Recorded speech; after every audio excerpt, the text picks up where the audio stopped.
of mothers, these images may come to mind. But my guests today say these are the kind of images they are assaulted with daily when they log into Facebook.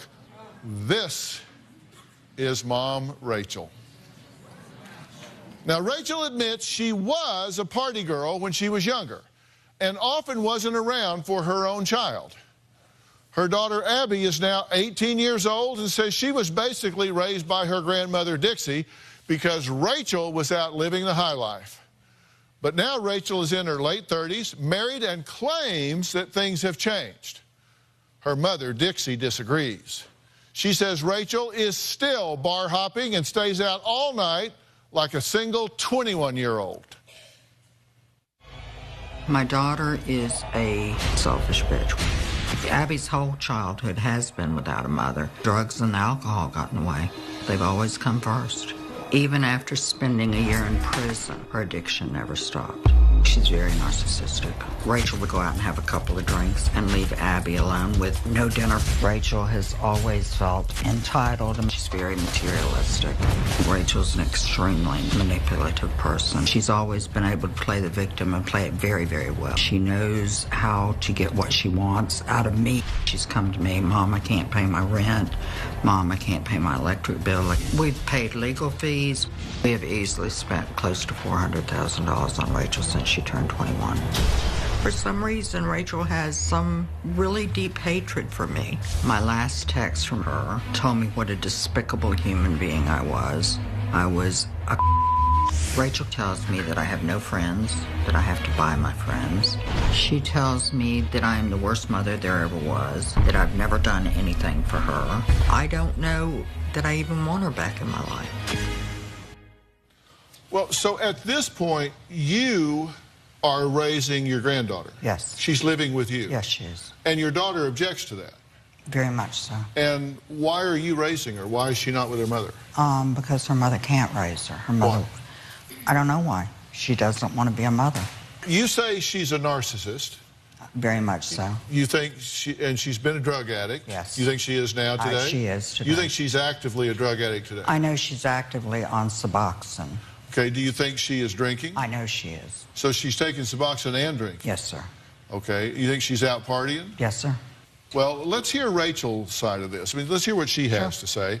Sure. She claims her mother is so controlling she cannot stand the fact that Rachel is loving life despite being cut off financially by Dixie 3 years ago. Take a look.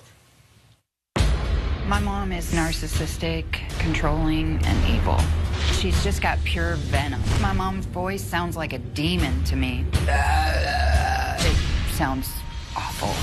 My mom has this air of superiority about her. She's up here, everybody else is down here. My mom is mean and nasty to people. I call my mom a lot of names, but she just gets me so angry.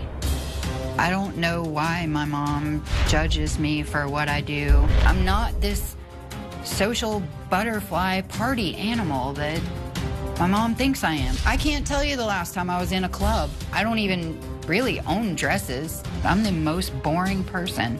I do not use any kind of drugs. I'm not a freaking alcoholic. I don't even know why I defend myself. In my mom's head, I'm always gonna be an alcoholic. So you know what? I was definitely not a perfect mom, but I tried the best that I possibly could. My mom acts like she won. She acts like Abby picked her over me. My mom needs to get her act together before I'm gonna be in her life again. Your mother says that the reason that you are not and cannot be a mother is that you are a drug addict, an alcoholic, and mentally ill, that you are just too narcissistic to be a mother. And by that, I think she means that you are just so self-absorbed and so self-involved that you can't possibly be focused on someone else. I'm wondering how she knows that because I haven't been in her life. Well, let's not talk about how she knows it. Let's talk about whether it's true or not. No. I watched your videotape piece, and you are an adult, and you chose on national television in a tape piece to flip off your mother with an obscene gesture, which seemed to me to lack a little bit of impulse control and be highly immature. I thought I was just talking one-on-one with the producer. Okay, you didn't even notice that there was a camera on a tripod with lights in front of you? I didn't know when it was rolling, when it wasn't. Well, if you're sitting in front of it and the lights are on, there's a pretty good chance it's rolling. Okay. This is good. You know, these are on, by the way. Right. Okay. This one over here is on, and okay. that one out there, all these are on. Okay. You're on camera now, so okay. just so you know. Okay. She says you are a narcissist, are you? Absolutely not. It's interesting, you described her. She said the reason she can't get along with you is that you are a complete and total narcissist.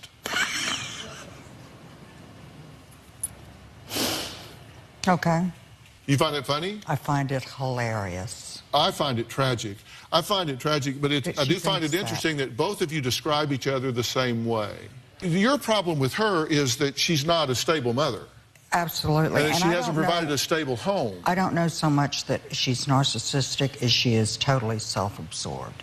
It's what Rachel needs, what Rachel wants. That's a distinction without a difference, but yeah, the point is you say she was not a stable mother and did not provide a stable home. Never.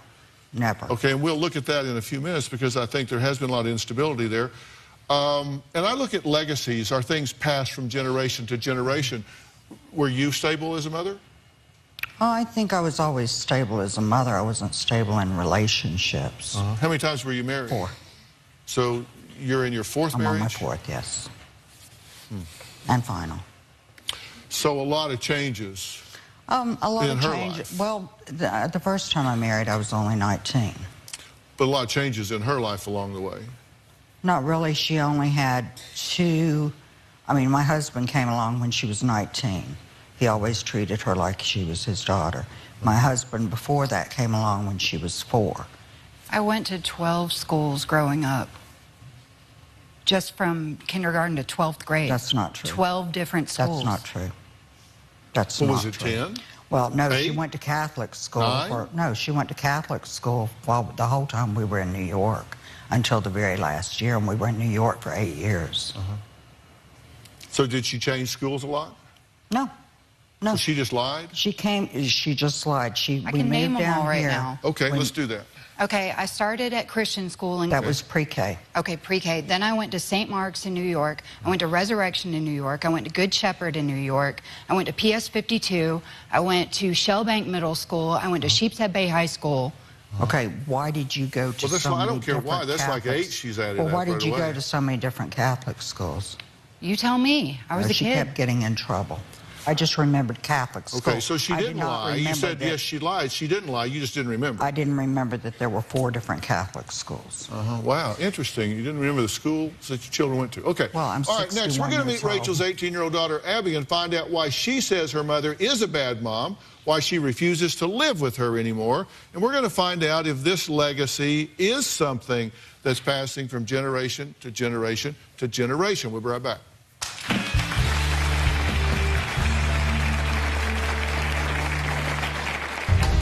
My mom is very self-centered. My mom did not know how to raise me. She was never home. She was out with her friends, with her husband. She innocently told me I get the trophy for a worse child. I just can't stand being in the same room as her. When an all-new Dr. Phil. I'm not gonna feel better till he's dead! A troubled child.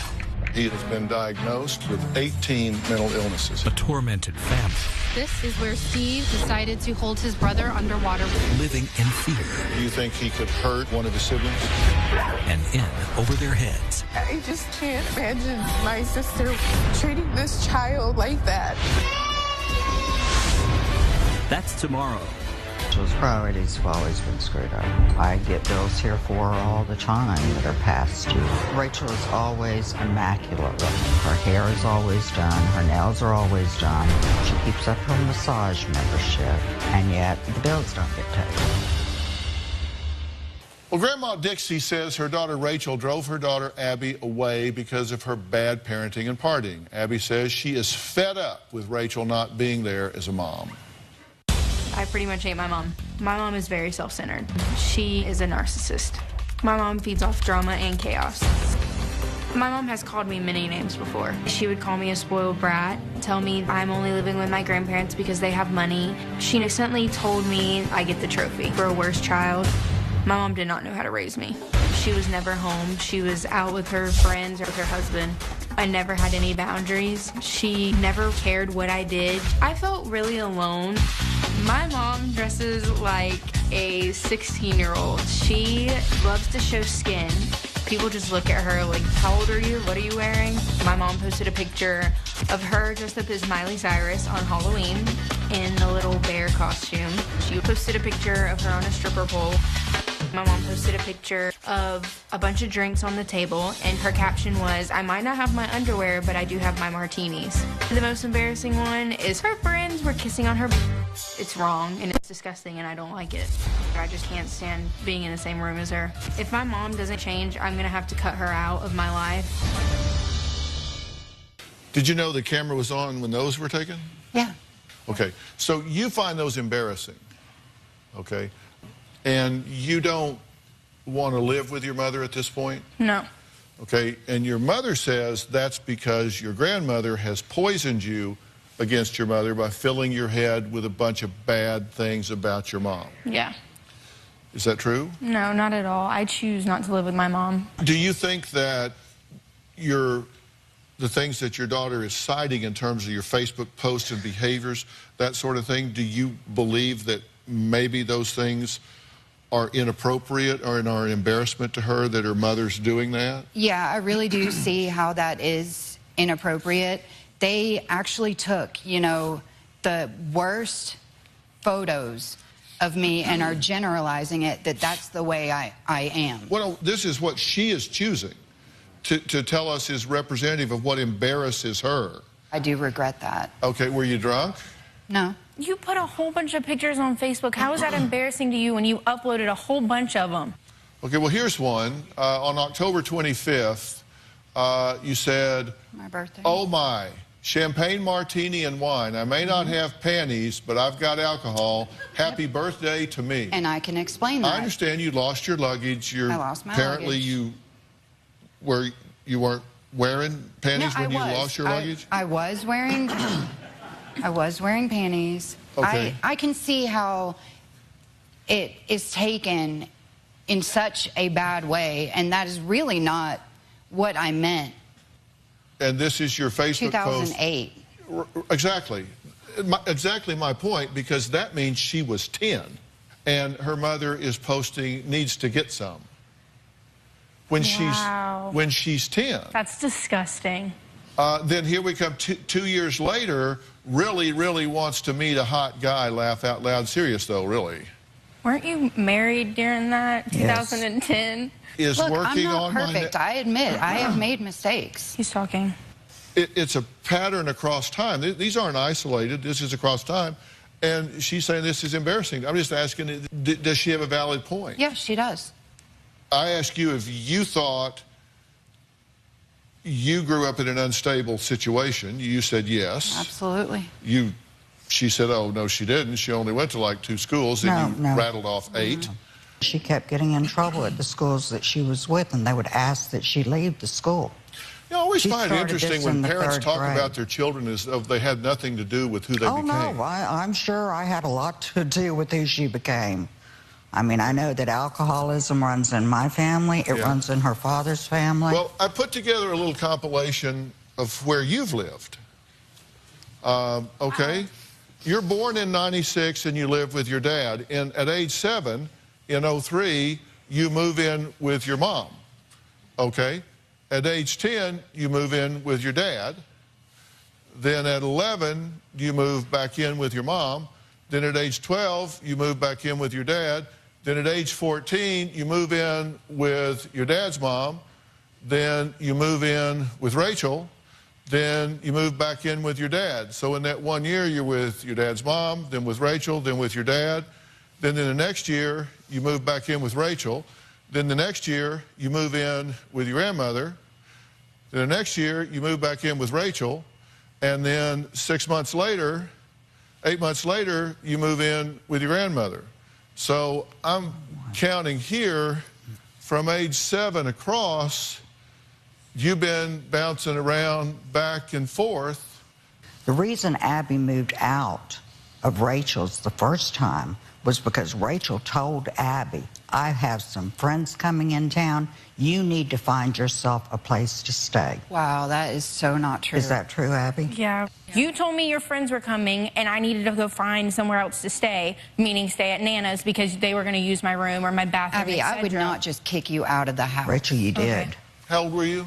I was 17. You did not want to live with me because you were grounded, and you said you didn't like the way that Brad and I were treating you. You took all the pictures down of me in the house. Every picture, Rachel. No, it was not every picture. He took down every Do you live in my house? picture of No, you Abby. don't.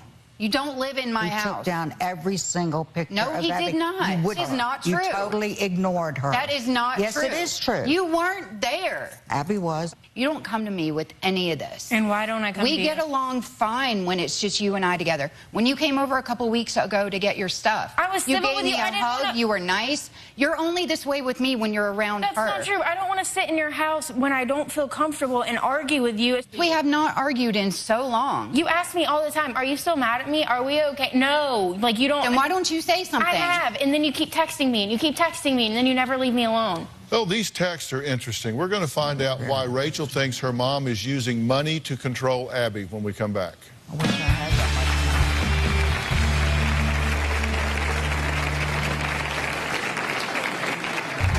much money. Rachel got a job working for one of the medical clinics. She started abusing pain pills really bad, so she began writing her own prescriptions in her name. She got charged with trafficking. My mom and I got in so many fights when I was younger. There was one time when I was about 21. It was Mother's Day. Rachel came home that morning and she was obviously high on cocaine. She jerked around to go into her bedroom and I grabbed her arm. I got tired of being slapped and I started hitting back. She pushed me and I pushed her bedroom door and she, I guess, hit her head on the door. The police were called. She told them that I was beating her up. But they did say one of us had to go to jail. I told them that they could take me. Next morning, and I walked home. She didn't even bother showing up to drive me home. I guess she's still holding on to that one. Well, that was Dixie talking about her daughter Rachel's outrageous, violent behavior after a night of excessive partying. Now, are you clean and sober at this point? Absolutely. So, are you taking Suboxone? I am. Are you taking Ambien? Yeah, because I do have insomnia. Are you drinking? I might drink once, twice a week at the most. I'm the most boring person you have ever met. Ask anybody that knows me. Ask my husband. Ask my friends. Look at the pictures. Well, I'm asking you. You're taking the absolute worst of the worst and making it look like that's how I am all the time. Rachel, you drink Well, what I'm every asking day. you... I drink every day, and you know this how? Because I haven't talked to you in 8 months. I haven't seen And you. why is that? You don't know me. Why is, you're right, I don't know you. I'm asking you. I don't know you. I really do not drink that often. I really don't. Well, it's like I know that's really bad, so I don't do it very often. It's interesting how you two don't talk, but you do text sometimes, right? She's not always blocked initiates it, yes. I'm sorry? She initiates the text. And I found this to be really interesting. I just kind of filled up the screen with some of this. I see that your battery was up. I wish it wasn't. Rachel, you say you're taking my kid and you wonder why I hate you?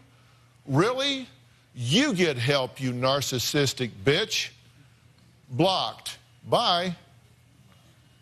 Dixie says, I'm not taking her. She's making the choice, and blocking me doesn't faze me at all.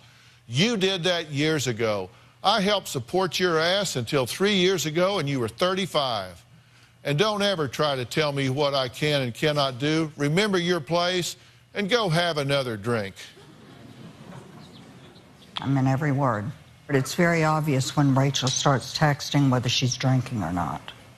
Because if she's not drinking, she's halfway nice. If So she's remember drinking, your place and go have another drink. So, Rachel, you said, okay, go have another surgery and pop another pill and go adopt another kid you can't raise.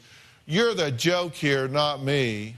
She accused me of having rotator cuff surgery just to get pain pills. Yeah. So, Dixie, you say, so let me get this right. She's using me and I'm using her. It's so obvious when you're drinking. Oh, yeah, I'm drinking, and I'm 38 damn years old on vacation with a mother like you. It's a wonder I'm not every day. Your own sisters feel bad for me because I had you as a role model growing up. None of your own family will even talk to you. They know what a bitch you are and said it's a wonder I turned out halfway normal, so I don't know why I'm even talking to you. You don't deserve the gum on the bottom of my shoe. Wouldn't want anything from you, and I speak to my sisters all the time, so get your drink on, pantyless. I'm just glad my sisters know nothing about your alcohol and drug problem. I'm so ashamed of you. You're an embarrassment. And yes, bitch, your own sisters don't like you. Go have another surgery, you hypochondriac, and get some more pain meds. And get someone to do everything for you. So you're old and feeble, you can't even do anything for yourself. And it gets better. Oh, yeah, I know. Rachel says, seriously, what's your malfunction? You got what you wanted, you win. You got Abby hating me again because you twist everything in your own head. You're sick. You're the most demented person. Sorry, you're not even a person. You're an evil bitch. Someone really needs to lock you up somewhere. You do so much damage to people you can't even see it. I mean, it just goes on and on and on. You're going to die lonely, and it's all you're doing. You made your own bed, now you have to lie in it. These were all initiated by Rachel. I'm not proud of any of that. She's got a way that just makes me so angry. But you initiated these, Rachel. You started this whole conversation. Well, you certainly took the bait, didn't you? I'm bad at it. Dr. Phil, I am bad at it. And she we knows yell at how her to all the push time. every What's button that? Me and my papa tell her all the time, don't reply, because Papa has to tell me not to reply to Mom, like we should just ignore it, and she's really bad at it. Well, But Rachel admits that she hasn't always been a great mom, and Dixie says Rachel's criminal past hasn't helped matters. We'll be right back.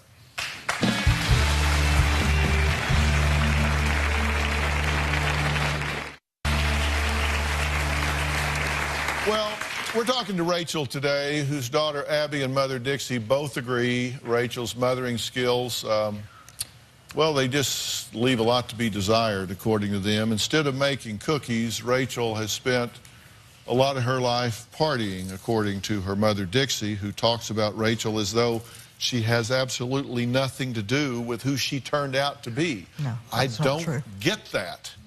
But Rachel says she is not a bad mother. It's Dixie who's the problem. My mom's values are all wrong. My mom's so manipulative, it's like she's the puppet master.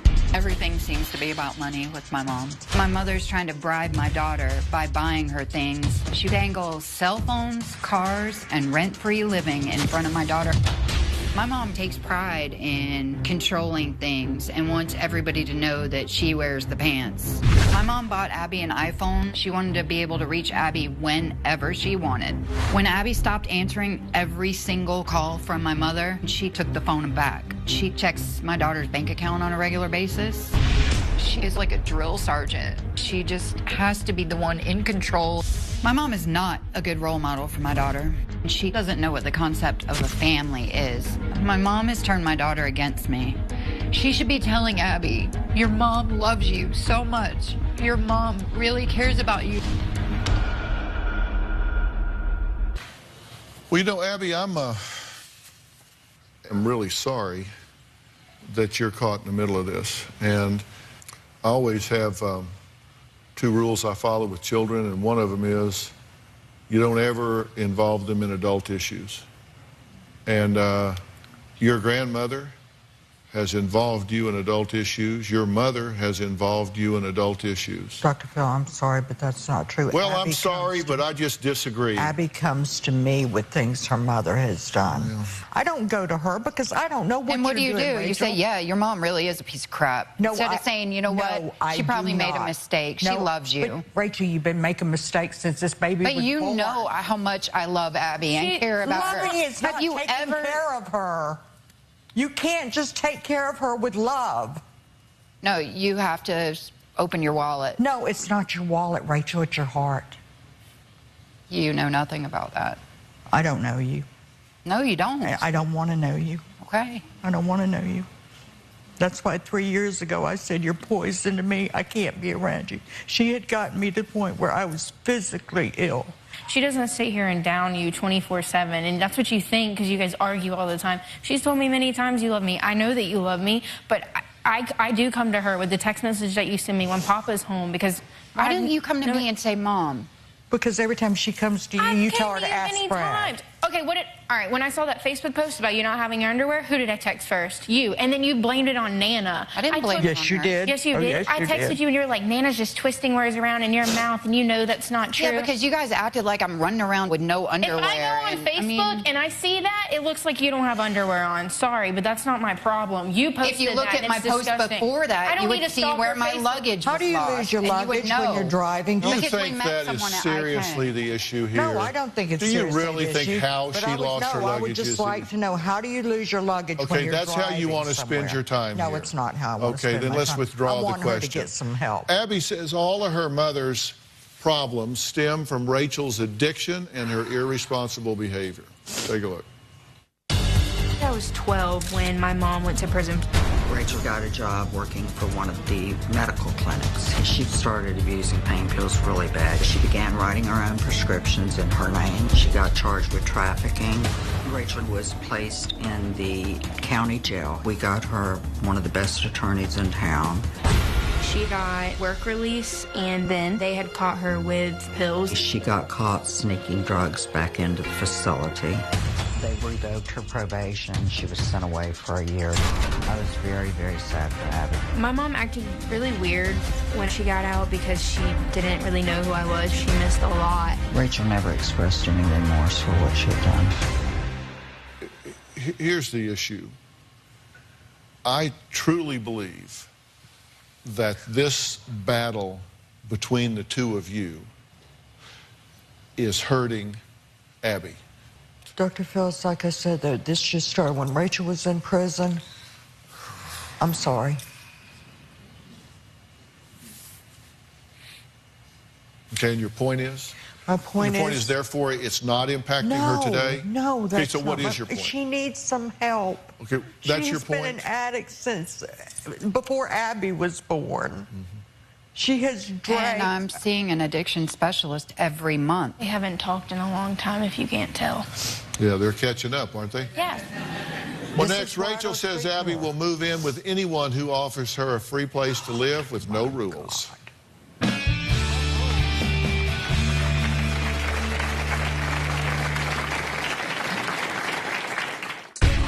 My daughter is self-entitled and she acts spoiled. Abby learned how to use situations to get what she wanted.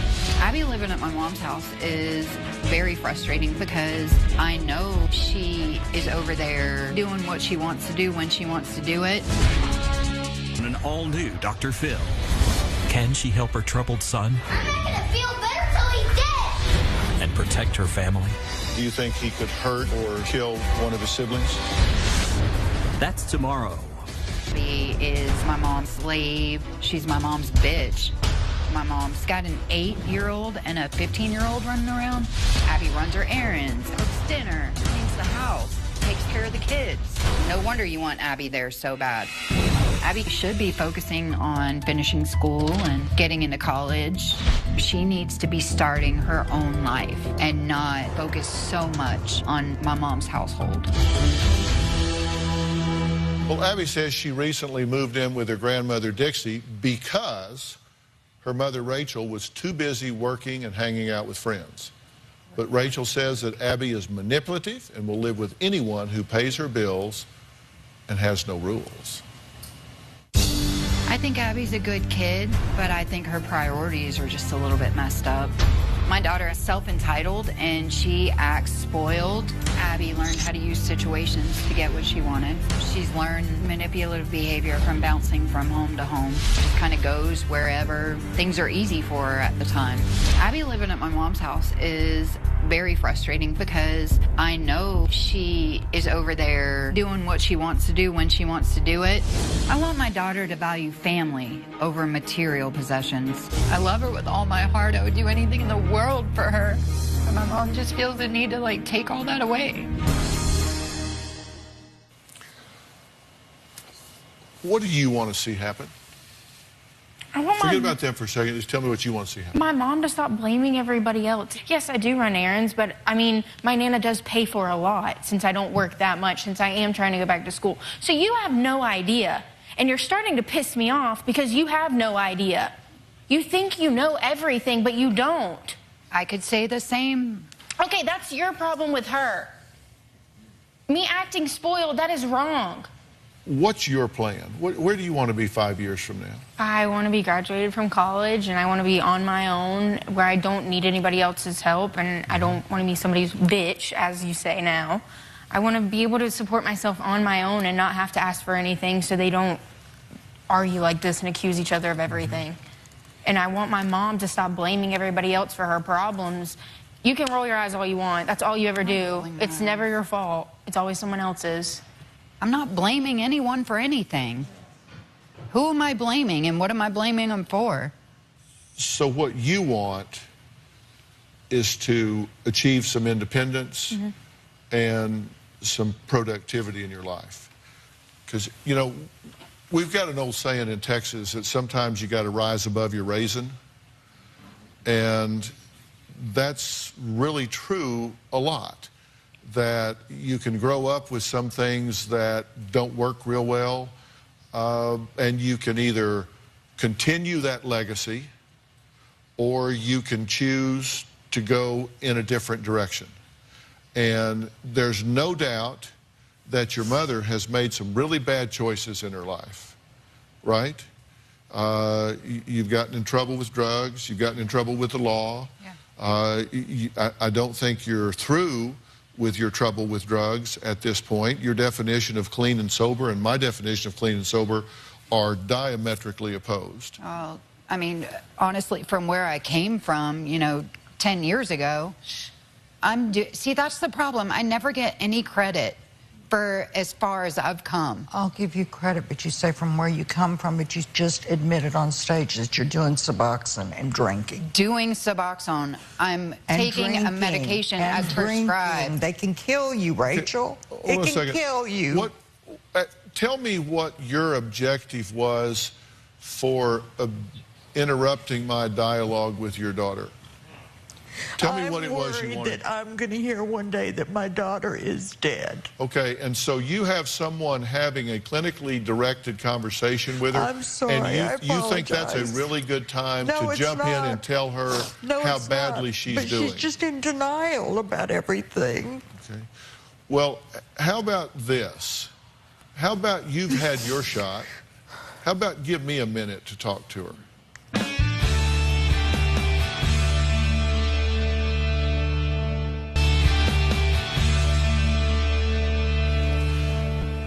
You know, you can be an addict, and you can be an alcoholic, but you don't have to be a hypocrite. Okay. You can be honest with yourself, and you can be honest with your caregivers. Okay. And what we know right now is that there are some major portions of your life that aren't working the way you want them to work. We know you have some health issues, right? Yeah. And those have to be dealt with. We know you have some relationship issues with your daughter, and those have to be dealt with. And we know that you have some family issues with your mother, and those have to be dealt with. And you can decide that you want to be right, or you can decide that you want to be happy. And you get defensive because you get a lot of criticism. And anybody that gets a lot of criticism is going to reflexively get defensive. I get that. All I want you to do is be very honest with yourself in making a legitimate to-do list. If you are dealing with narcotics right now, and Suboxone and Ambien and alcohol are dangerous, and I think you need to evaluate those things. And that doesn't mean that you don't have some legitimate issues that you're having to deal with, and you need help with those. Not saying you don't. Okay. But there are better ways to deal with that don't make you vulnerable to relapsing into a really bad drug state. And I think you're really playing with fire right now. I'm just telling you the truth. I think you're playing with fire right now. I think emotionally, you've got a really damaged situation here with your daughter, and I think that needs to be cleaned up. This situation with your mother, I don't know whether that's going to get better in the near term or whether it's not. Right now, this is a competition, and she appears to be the prize, and that's not good, because what it actually turns into is you become a rope in a tug-of-war. It's always, whose back am I going to have? Either yours or Nana's, or whose side am I on? See, that's not fair to you. I don't want you to be on any side. That's not fair to you. That's like being a child of divorce where you're kind of pulled between the two. I had that with Mom and Dad, too. Of course. And so, and that's why when I look at your timeline bouncing back and forth, and there was an interesting theme that the two of you might be interested in knowing, is the one thing that you've talked about a lot is that when you felt like you wanted to move or you needed to make a change, it was because you felt lonely. You felt lonely. If you were at your dad's, you'd be feeling lonely. You'd be at your mom's, you were feeling lonely. You'd feel lonely, lonely, lonely. And so you're just looking for somewhere to belong. And you're dealing with some issues there that are complicated by this dynamic, and these two have a lot of history and a lot of finger pointing that has nothing to do with you. And we're going to take a break, and I'm going to tell everybody here just 1, 2, 3 what I think needs to happen to give this family a chance to heal. We'll be right back.